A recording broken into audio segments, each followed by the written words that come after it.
John Beverly, the Candyman, the businessman with a conscience, on LICMC.net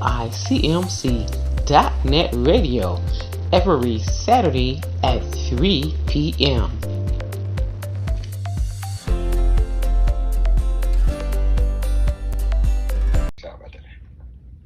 Good afternoon. This is John Beverly, the businessman with a conscience, over here at the AKUBELAN village, where we believe that each one reach one, each one teach one.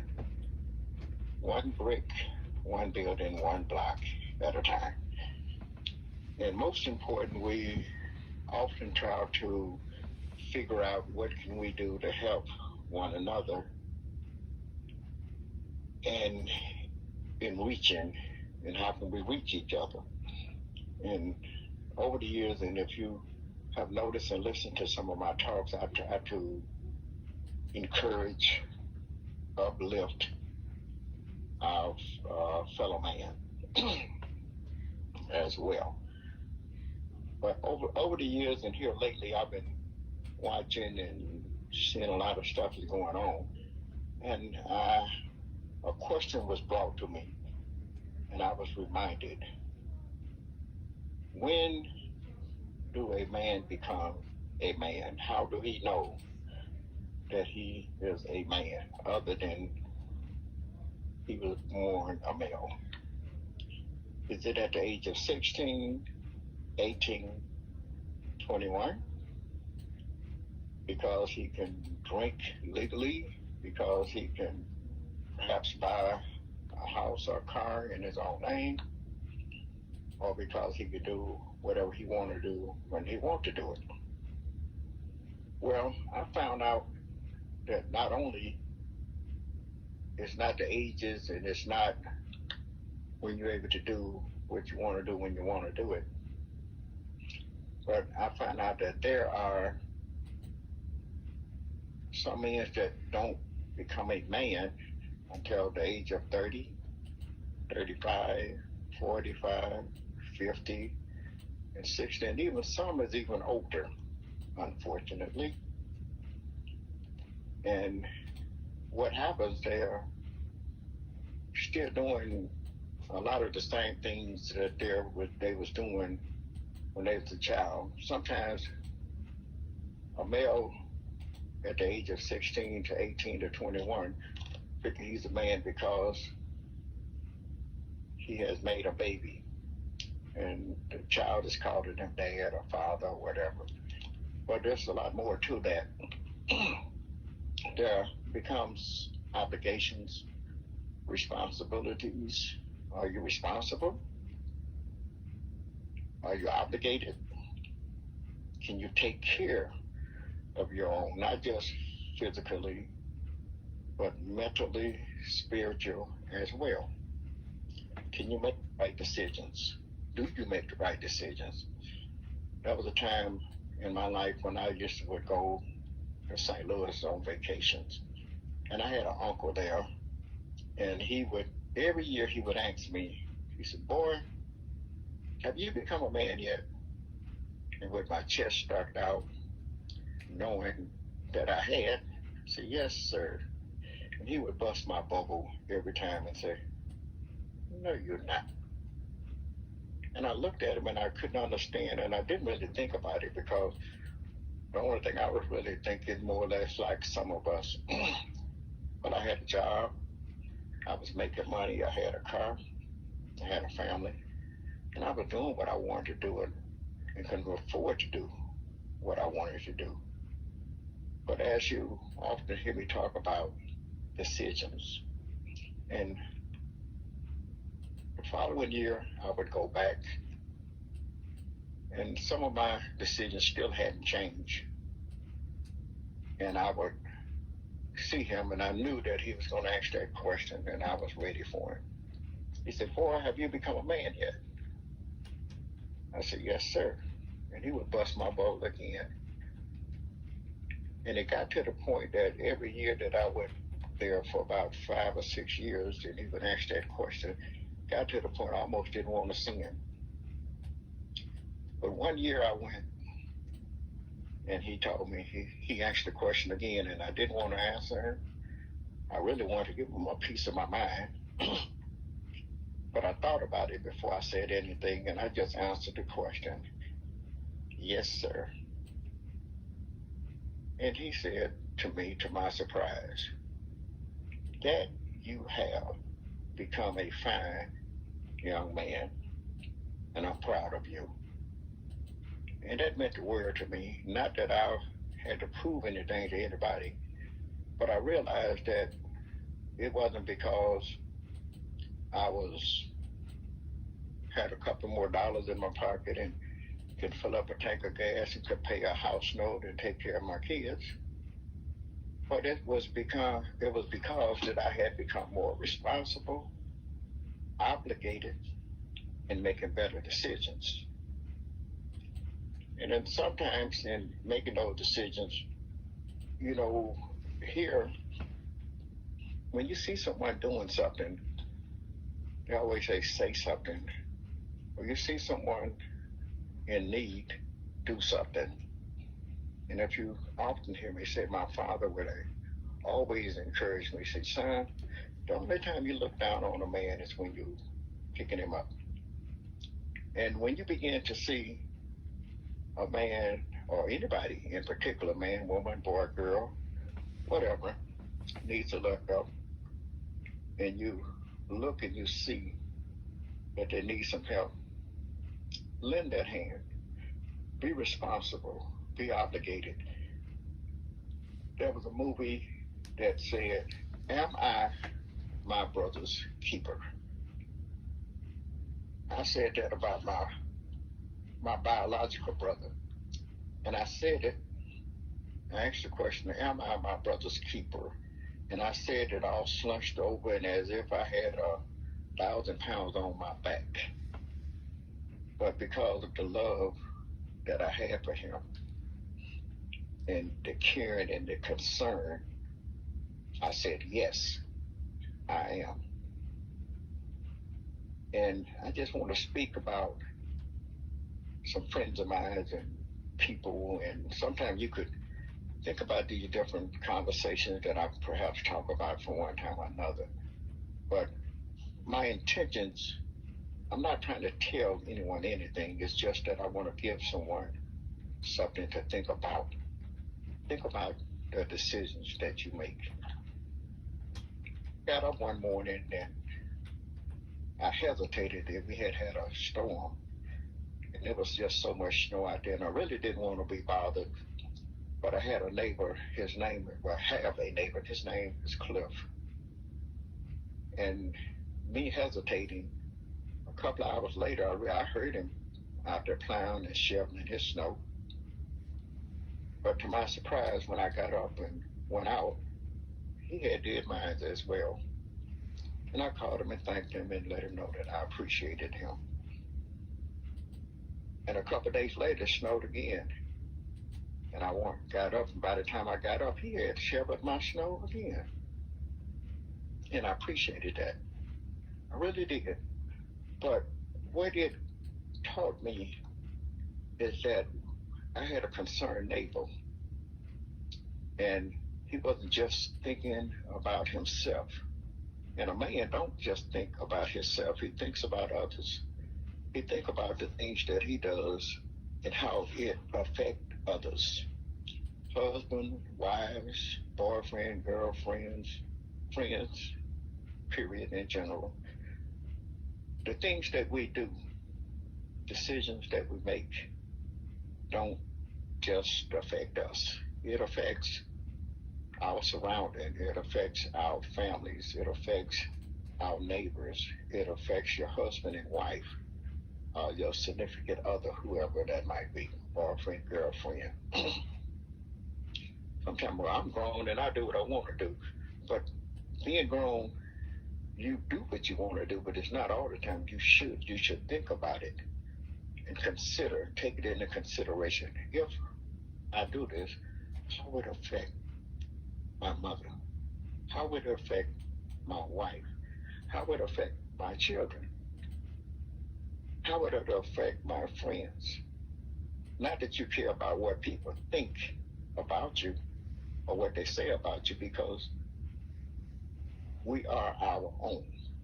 So in saying that, a lot of times you say, well, I'm grown and I do what I want to do and I don't care what someone else thinks. You don't have to care, but you should have some morals and some principles about yourself, that when you do things, not just be selfish, that, well, it was good to me. Did you think about it? It was good to you, but it may have not been good for you. And a lot of times we find ourselves doing things because it's good to us, but not necessarily good for us.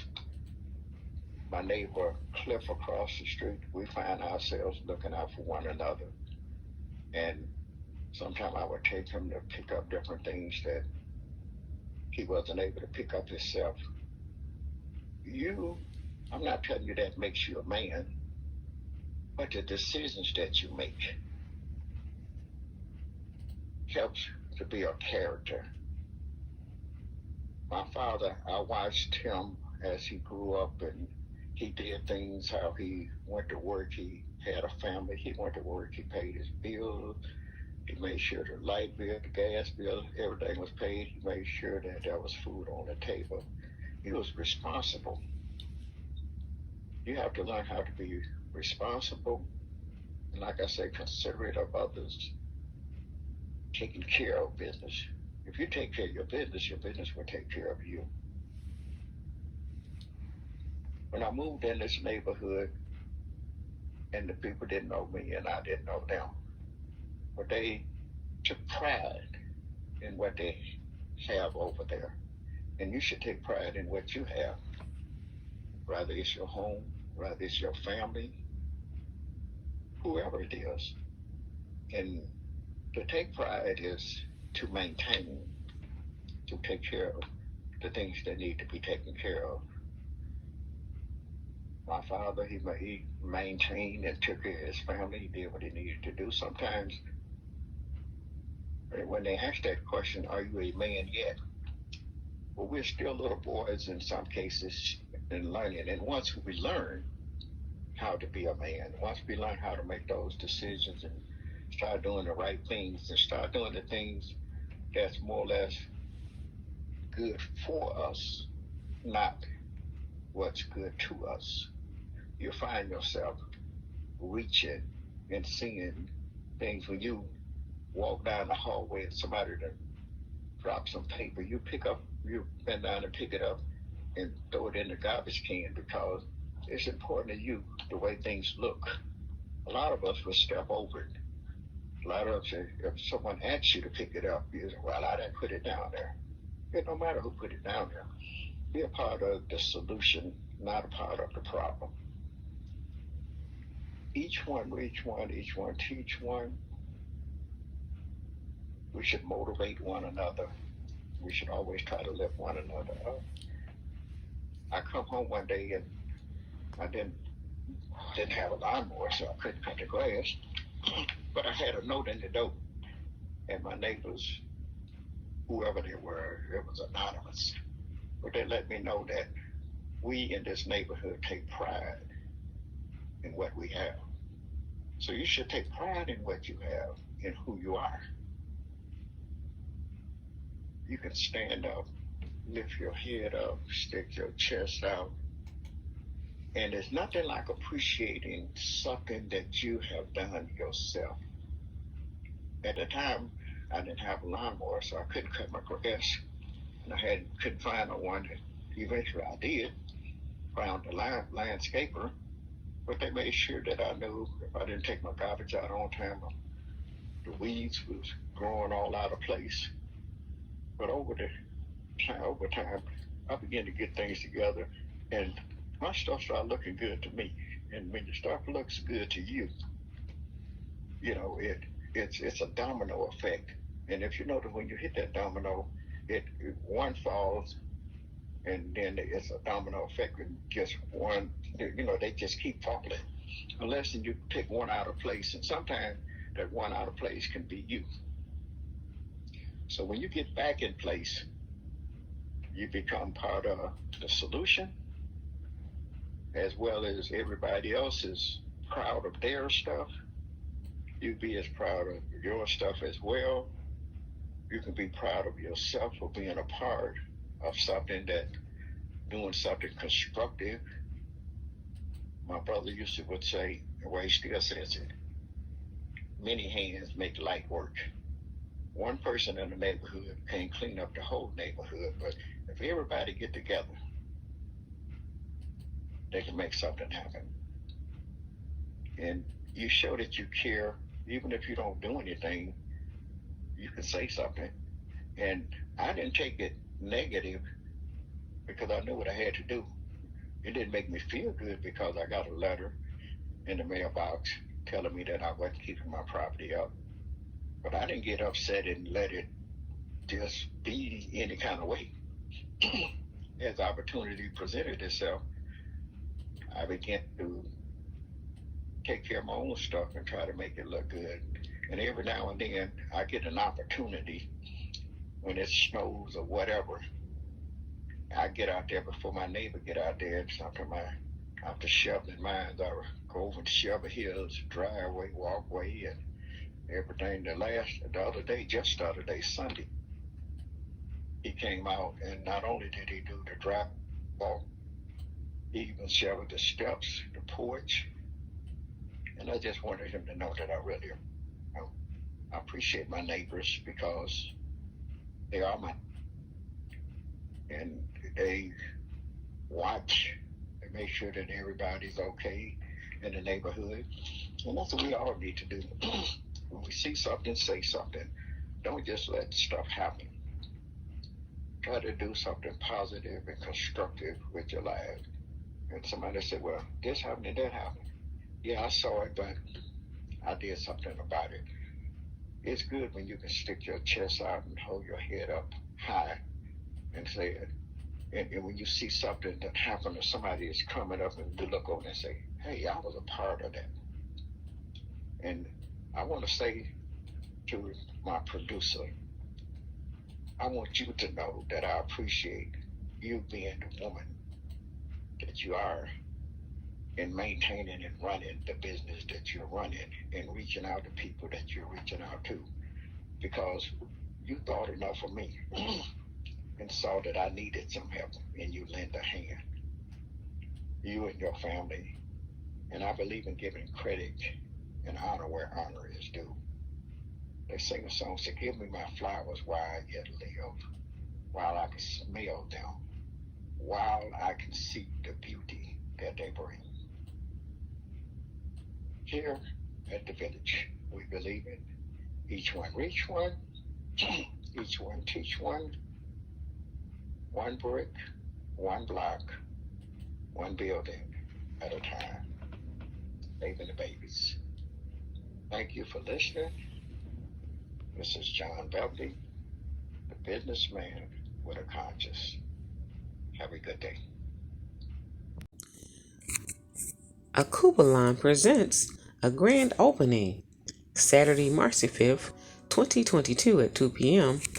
Elder events Monday through Friday, 12 p.m. to 3 p.m. $5 donation per person at a 10-person minimum. Masks are mandatory and a recent negative COVID test.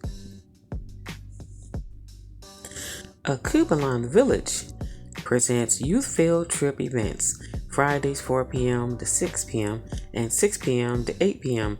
ages 5 to 17. $10 per person. Minimum 10, max 15. Saturdays and Sundays 4 p.m. to 8 p.m. and 11 p.m. $200. Minimum 10, max 15. Includes a AKUBELAN special, hot dogs, chips, and punch. AKUBELAN Village's activities and amenities: air hockey, pool table games, video games, foosball, karaoke, movies, TV, cafe. Located at 7701 Harbor Avenue in Detroit, Michigan, 48213.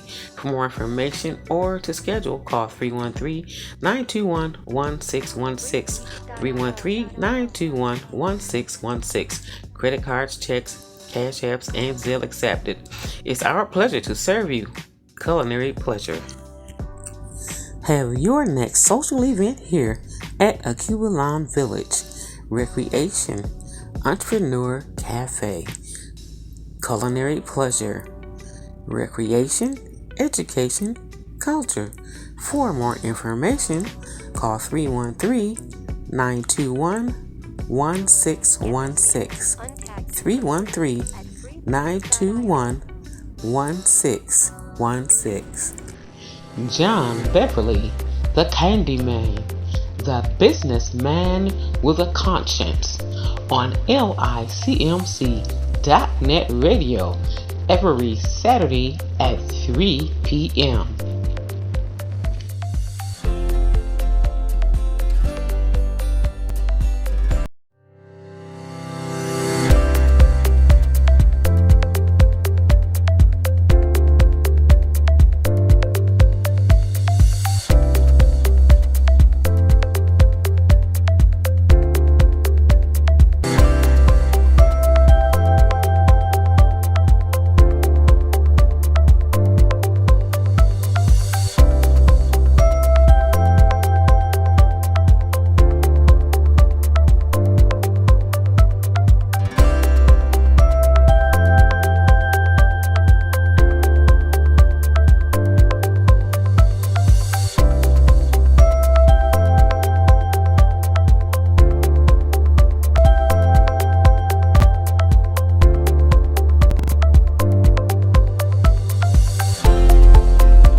This is Mogul, Modern Outlook going upper levels, spotlighting our community and our youth.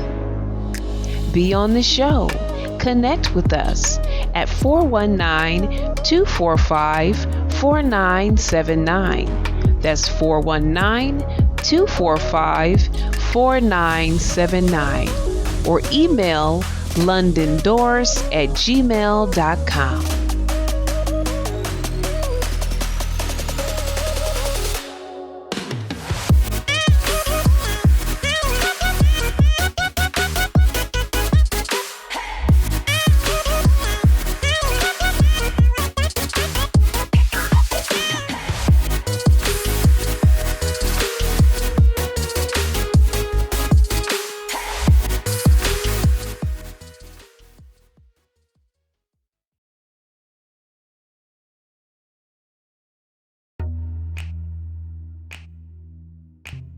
If you'd like to get that project called Solo to help support us, all you have to do is Cash App us again at IWASH80. That's IWASH80.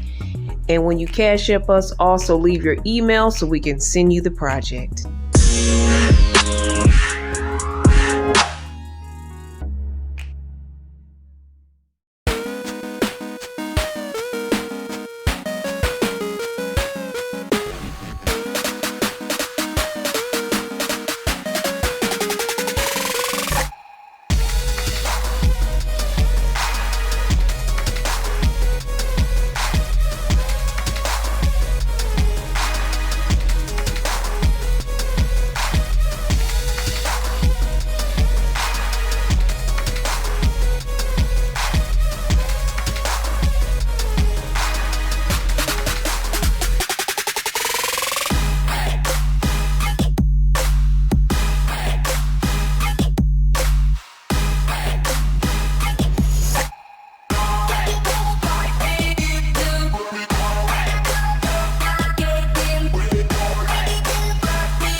It's Friday. Thank you for joining the T. Nicole Show live, 11 a.m. Eastern, 10 a.m. Central.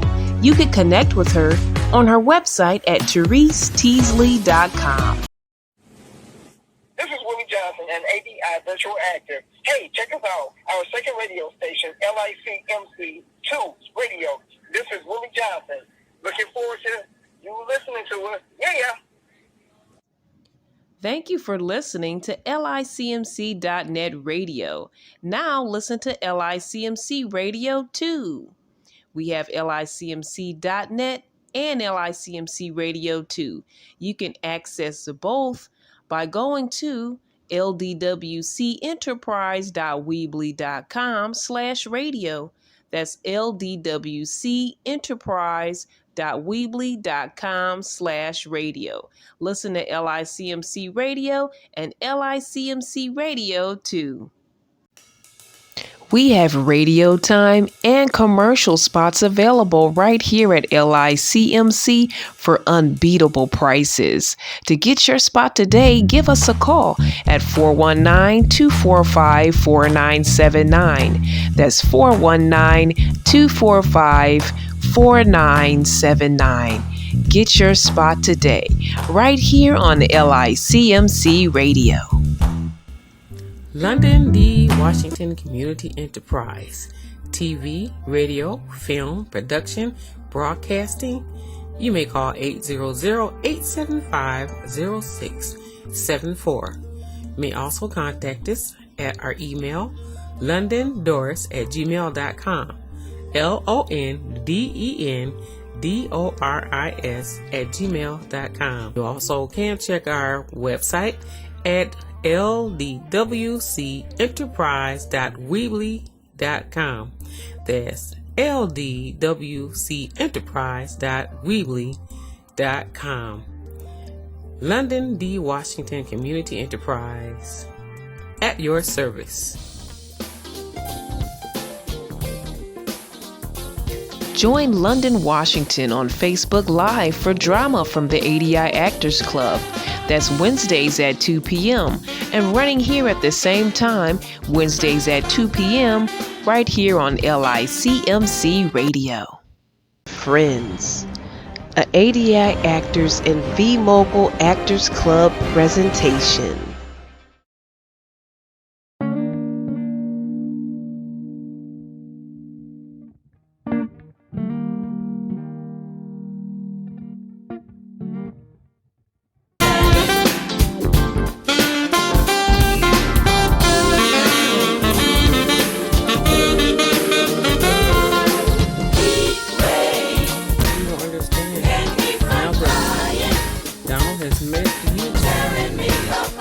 It seems like he's going to be attached to me. You said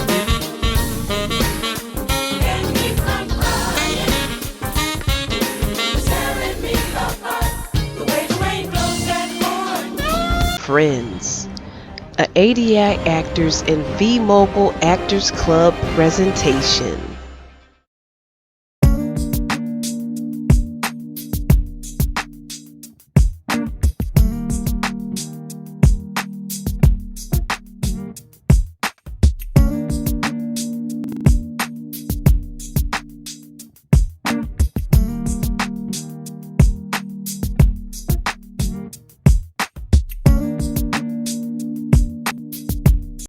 Join the V-Mogul Club ADI Virtual Acting Group from anywhere in the world. All are welcome. Donate and subscribe to support and access our entertaining dramas. Email londondoris@gmail.com. That's LONDENDORIS@gmail.com. Or call 248-701-0885. or 1-800-875-0674. Donate anytime at LONDENWA. That's Cash App, LONDENWA. Thank you for your support.